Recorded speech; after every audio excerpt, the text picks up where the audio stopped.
ઔદ્યોગિક વિકાસ માટે રાજ્ય સરકારે મોટો નિર્ણય લીધો। જીઆઈડીસીમાં ઉદ્યોગકારો જંત્રીના ભાવે ખરીદી શકશે જમીન।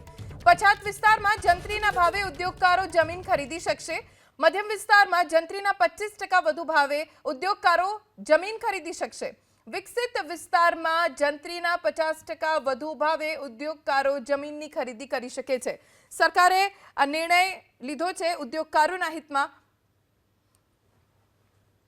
જમીન ફાળવવાની આ વિષયમાં જીઆઈડીસી અને મહેસૂલ વિભાગ જીઆઈડીસીની જે જમીનો આપવામાં આવતી હતી એમાં ડીએલવીસીમાં જાય, વેલ્યુએશન કરવા જાય અને વેલ્યુએશનમાં ઘણો બધો સમય લાગતો હતો। વેલ્યુએશન બાદ એની કિંમત નક્કી થઈ અને એ કિંમત એ ઉદ્યોગકારો પાસે વસૂલવામાં આવતી અને એના કારણે ઉદ્યોગકારને જ ખબર ના હોય કે પોતાના પ્લોટનો ભાવ શું।